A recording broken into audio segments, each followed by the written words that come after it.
मार के झाड़ू अभिनंदन उन्हीं बिच बिठाते पाकिस्तान कन्नी नूं कहंदे जी सर्जिकल स्ट्राइक करने जा रहे हैं। दो पाकिस्तान वाले पासे गिर गए, दो अपने वाले पासे गिर गए। कित्थों सर्जिकल स्ट्राइक हो गया बई? इस गप्पी प्रधानमंत्री दियां दो तीन गल्लां। एक आ जहाज जे लियांदे ने नवें, महीना डेढ़ महीना हो गया। अस्सलाम वालेकुम फ्रेंड, मेरा नाम है शिमरेज और आप देख रहे हैं ISI रिएक्शन चैनल।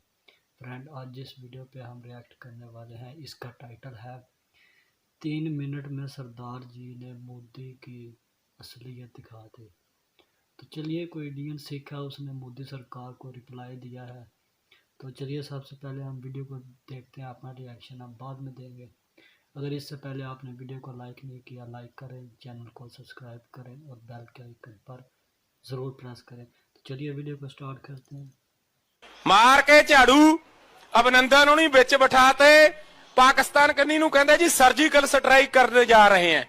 दो पाकिस्तान वाले पासे गिर गए, दो अपने वाले पासे गिर गए। कित्थों सर्जिकल स्ट्राइक हो गया बई? इस गप्पी प्रधानमंत्री दियां दो तीन गल्लां। एक आ जहाज जे लियांदे ने नवें, महीना डेढ़ महीना हो गया। ਜਿਹੜਾ मीडिया गोदी मीडिया ਉਹੀ दिखाई गया है। चढ़ गया, आ गया, फलाने थों आ गया, धमकाने थों आ गया।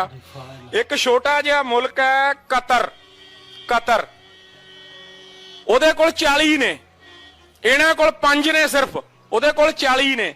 ਫਰਾਂਸ ਆਪ ਬਣਾਉਂਦਾ, ਉਹਨੂੰ ਆਪ ਵੇਚਦਾ। ਫਰਾਂਸ ਦੀ ਕਿੰਨੀ ਕੁ ਸਰਦਾਰੀ ਆ ਵੀ ਸਾਰੇ ਵਰਲਡ ਤੇ, ਵੀ ਇਹ 5 ਪੁਰਾਣੇ ਨੇ ਯਾਰ, ਉਹ ਨਾਲੇ ਕਲੀ ਕਰੀ ਹੋਈ ਹੈ। देख लियो कोलों जाके, मैं तो देखे नहीं। थोनू सर्जिकल स्ट्राइक दी सुनाने गल। ये तो मशीना च गड़बड़ कर ली, कुछ हिंदू करन करके वोटा लै गए।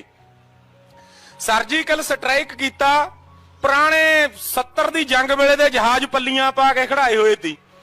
मार के झाड़ू अभिनंदन उन्हीं बिच बिठाते पाकिस्तान कन्नी नूं कहंदे जी सर्जिकल स्ट्राइक करने जा रहे हैं। दो पाकिस्तान वाले पासे गिर गए, दो अपने वाले पासे गिर गए। कित्थों सर्जिकल स्ट्राइक हो गया बई? सारे संसार नूं झूठ है, झूठ यारो। इहो जिहा प्रधानमंत्री नहीं देखिया कदे। अभिनंदन नूं इमरान खान ने छड़ता। वो प्लेयर बंदा बेचारा, भला मानस, वो ठग चोर नहीं ना, आह नाइस बंदा, वधिया नूं वधिया कहना चाहिए, चाहे किसी होर देश दा। उहने अभिनंदन छड़ता। ये RSS वाले ला के सिरां नूं मुश्कणी तेल, पता की कहंदे ने? कहंदे ओनूं भारत रतन दे दो। यार मैं तो इन्हां दी सोच ते ही हैरान है। कारगिल दे विच, कारगिल जदों जंग होई वाजपेयी प्रधानमंत्री दी, इहदे नाल फर्क ती ओहदा, ओ वधिया बंदा सी। कारगिल दी जंग होई, पाकिस्तान ने अंदर घुसपैठ कर ली। इन्हां दे ਜਿਹੜੇ RBI वाले ने जां होर ने, उन्हां नूं पता नहीं लग्या। उन्हां ने उत्थे मोर्चे बना ले। किन्ने नुकसान होए अपने नौजवान उत्थे, ਉਹਨੂੰ ਵੀ ਜਿੱਤ ਦੱਸੀ ਜਾਂਦੇ ਨੇ यार। मैं तो हैरान है ਇਹਨਾਂ ਦੀਆਂ ਸੋਚਾਂ ਤੋਂ, ਇਹ ਕਰਦੇ ਕੀ ਨੇ? ਇਹੋ ਜਿਹਾ ਸ਼ਾਸਕੇ ਨਹੀਂ ਦੇਖਿਆ ਨਰਿੰਦਰ ਮੋਦੀ ਵਰਗਾ, ਜਿਹੜਾ ਜਮਾਂ ਹੀ ਝੂਠ, ਕਿ ਹਰ ਗੱਲ 'ਚ ਲੋਕਾਂ ਨੂੰ ਉਲਝਾ ਲੈਂਦਾ, ਗੱਲਾਂ ਬਾਤਾਂ ਦਾ ਖਿਡਾਰੀ ਹੈ, ਝੂਠ ਬੋਲਦਾ। ਪ੍ਰਧਾਨ ਮੰਤਰੀ ਵਾਲੀ ਜਿਹੜੀ ਗੇਮ ਹੈ ਜਾਂ ਮਰਿਆਦਾ, ਉਹੀ ਨਹੀਂ ਹੈ। ਦੇਖਿਆ ਸੈਸ਼ਨ 'ਚ ਕਿਵੇਂ ਚੁਟਕੀਆਂ ਲਾ ਗੱਲਾਂ ਕਰਦਾ। ਡਾਕਟਰ ਮਨਮੋਹਨ ਸਿੰਘ ਕਦੇ ਦੇਖਿਆ ਸੀ? डॉक्टर अब्दुल कलाम कदे देखिया सी यह जे मशकरे करदा? अंबानिया नूं जफ्फियां पाई जांदा। वो बीबी है अंबानी दे घर वाली, ओहदे दोए हत्थ फड़ के मलाई जांदा 10-10 मिनट। यार इन्हां घराणियां दे थल्ले लग गया। RSS पैसा लैंदी है, पैसा लैके वंड लैंदे ने। जद ये कहंदा सी, मैं तुहानूं दसदा, ये कहंदा भी जिहड़ा स्विट्जरलैंड दीयां बैंकां 'च है, वो पैसा असीं लैके आवांगे वापस 2 साल 15 लाख तो यूं ही एक खाते में आ जाएगा। वो दूआ जिहड़ा बीमार हो गया मोटा जिहा शाह, ते ओ कहंदा ये जुमला दी, कहंदा वो तो उही छड्डी ती गल। ये तो हर गल जुमला ही है इन्हां दा। इन्हां नूं नहीं लोकां दी कोई परवाह प्रभू हैगी। बाहरले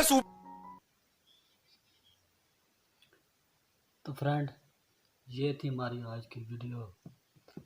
आप लोग कमेंट सेक्शन में बताएं आपको वीडियो कैसी लगी।